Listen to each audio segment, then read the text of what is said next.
बहुत समय पहले की बात है। हीरानंद नाम का एक गांव था। मुकेश और सुरेश नाम के दो भाई उसी गांव में रहते थे। बड़ा भाई मुकेश बहुत ही अमीर और धनवान था। उसे किसी प्रकार की कोई दिक्कत या परेशानी नहीं थी। वह और उसका परिवार एक दूसरे का साथ निभाते हुए हंसी खुशी जीवन बिता रहे थे। और दूसरी तरफ छोटा भाई सुरेश दिन भर मेहनत मजदूरी करता था, फिर भी वह अपने परिवार का पेट नहीं पाल पाता था। रोजी रोटी की चिंता और परेशानियां हमेशा उसके जीवन का हिस्सा बनी रहती थी।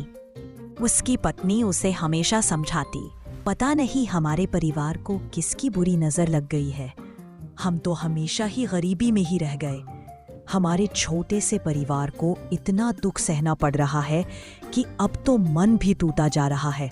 आप ही सोचिए कब तक हम ऐसे ही तड़पते रहेंगे। अच्छा होगा अगर आप जाकर अपने भाई से थोड़ी मदद मांग ले। आखिर वो आपका ही भाई है, जरूर हमारी तकलीफ समझेगा और मदद करेगा। तुम इतनी चिंता क्यों करती हो? हमारे पास रहने के लिए भी एक छोटा सा घर है और भगवान की दया से खाने के लिए भोजन भी है। फिर तुम इतनी फिक्र क्यों करती हो? मैं तो मेहनत मजदूरी भी कर ही रहा हूँ। मुझे अपने भाई से मांगने की कोई जरूरत नहीं है। तुम बिल्कुल चिंता मत करो।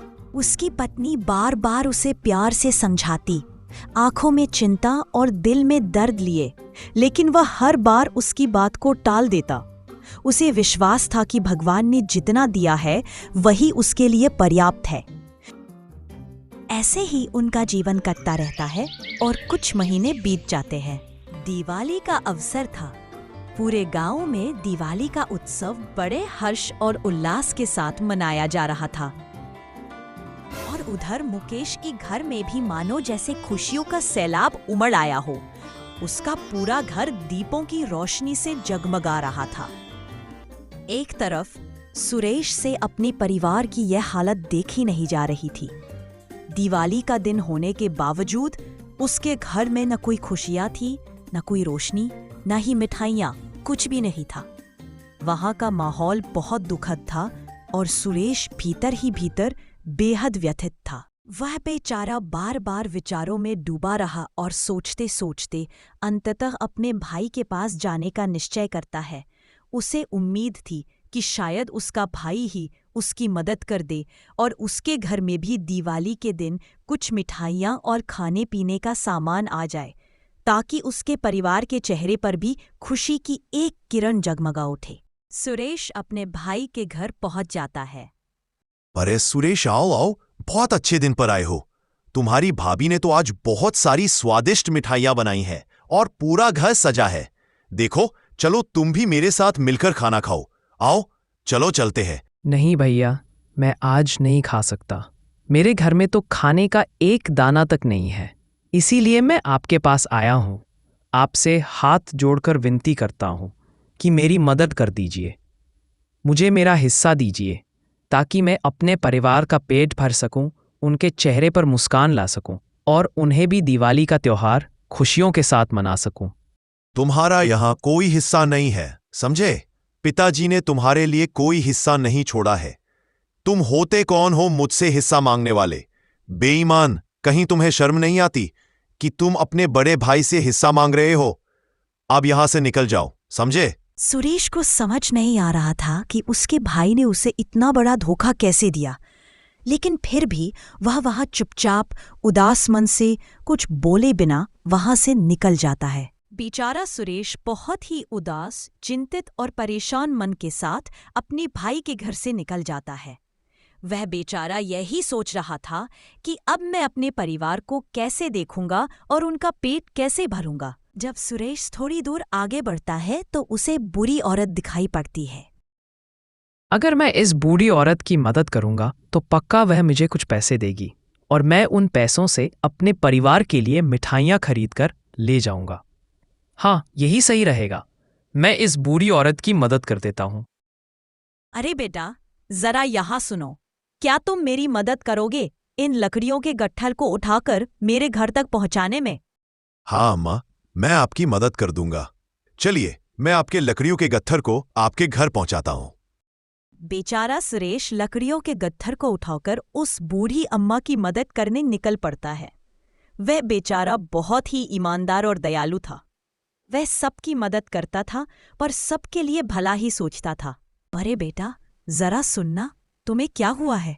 तुम पूरे रास्ते इतने चिंतित और उदास दिखाई दे रहे थे। अगर तुम्हें किसी तरह की चिंता है तो तुम मुझे बता सकते हो, शायद मैं तुम्हारी वो चिंता दूर कर सकूं। अम्मा, मैं आपको क्या बताऊं, मैं बहुत चिंतित हूं। मेरे घर में खाने के लिए एक दाना भी नहीं है। और तो और, जब मैंने अपने भाई से मदद मांगी तो उसने भी मुझे मदद करने से इनकार कर दिया और मुझे वहां से भगा दिया। मुझे समझ नहीं आ रहा है कि अब मैं अपने परिवार को दिवाली के अवसर पर क्या दूं और उनके लिए कुछ खाने पीने का सामान कैसे ले जाऊं। यह मिठाई का डब्बा लो। यह सामान्य मिठाई नहीं है। जब तुम यहाँ से आगे बढ़ोगे तो तुम्हें 3 पेड़ दिखाई देंगे। उन 3 पेड़ों को पार कर लो, फिर तुम्हें गुफा दिखाई देगी। उस गुफा के अंदर एक बौना रहता है जिसे यह मिठाई बहुत पसंद है। तुम वह मिठाई उसे दे देना और बदले में उससे जादुई चक्की मांग लेना। वह तुम्हारी जरूर मदद करेगा और तुम्हारे परिवार के लिए बहुत सारा भोजन और अन्न हो जाएगा। इस तरह से तुम अपने दुख को जरूर मिटा पाओगे। अम्मा, आपका बहुत बहुत धन्यवाद। आपने अनजाने में ही सही लेकिन मेरी बहुत बड़ी मदद कर दी है। मैं आपका हमेशा शुक्रगुजार रहूंगा। आपका बहुत बहुत धन्यवाद। और सुरेश थोड़ी ही देर में वहां से अपने नए सफर पर निकल पड़ता है। और इस बार वह उदास या चिंतित नहीं था, बल्कि उसके मन में एक खुशी थी कि चलो शायद कुछ अच्छा हो जाए। धीरे धीरे करके वह आगे बढ़ता चला गया और वहां पहुंचकर जब उसने इधर उधर देखा तो उसे वही 3 पेड़ दिखाई दिए। थोड़ी दूर जाकर जब वह और आगे बढ़ा तब उसे वह गुफा दिखाई दी और वह उस गुफा के अंदर चला गया। जब वह गुफा के अंदर पहुंचा तो वहां उसे एक बौना दिखाई दिया जो वहीं रहता था। तुम कौन हो और तुम्हारे हाथ में जो यह मिठाई है वह मुझे बहुत पसंद है। तुम ये मिठाई मुझे दे दो और बदले में मुझसे जो भी लेना चाहते हो वो ले सकते हो। फिर वह सोचता है कि चलो यही अच्छा मौका है, मैं उसे ये मिठाई दे देता हूँ और बदले में जादुई चक्की मांग लेता हूँ। ठीक है, मैं तुम्हें ये मिठाई दे दूंगा, पर बदले में तुम मुझे वह चक्की दे दो। ठीक है, ये चक्की मुझसे ले लो, लेकिन ध्यान रहे ये कोई साधारण चक्की नहीं है, ये एक जादुई चक्की है। तुम इससे जो कुछ भी मांगोगे ये तुम्हें दे देगी, लेकिन इसे रोकने का केवल एक ही तरीका है। तुम्हें 3 बार बोलना पड़ेगा, जादुई चक्की रुक जाओ, जादुई चक्की रुक जाओ, जादू चक्की रुक जाओ। सुरेश उसकी बात समझ गया था और अब वह जादुई चक्की लेकर वहां से खुशी खुशी अपने घर की ओर निकल जाता है। वह पूरे रास्ते यही सोचते सोचते जाता है कि चलो मेरी जिंदगी में कुछ तो अच्छा हुआ, अब अगर भगवान ने चाहा तो सब और अच्छा होगा। जब सुरेश अपने घर पहुंच चुका था तो उसकी पत्नी और बच्चे यह देखकर हैरान थे कि वह किसकी चक्की उठाकर ले आया है।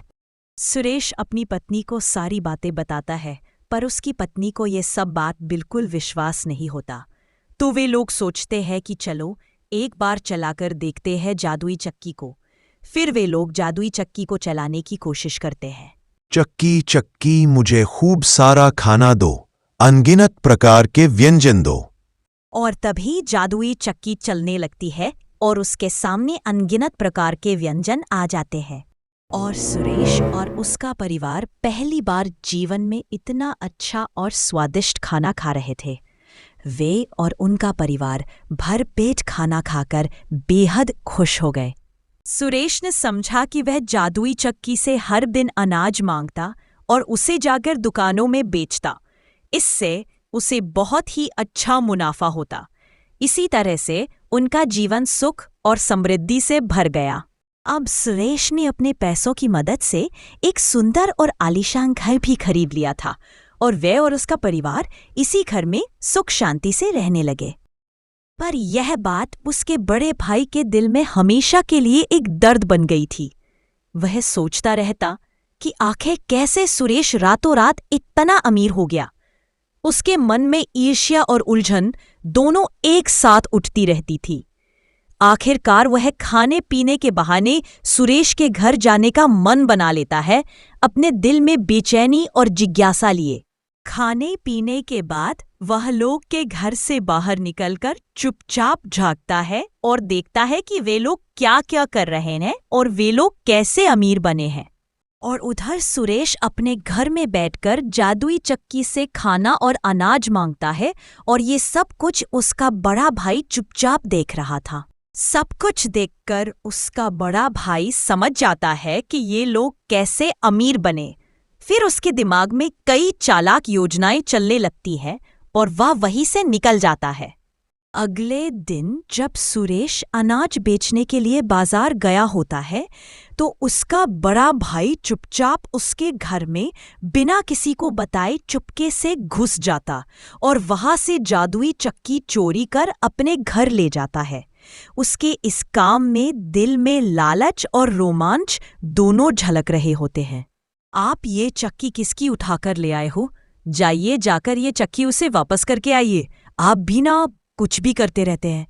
अरे भाग्यवान, मैं तुम्हें सब बता दूंगा। पहले अपना सारा सामान बांध लो, हमें ये घर अभी ही छोड़कर तुरंत निकलना है।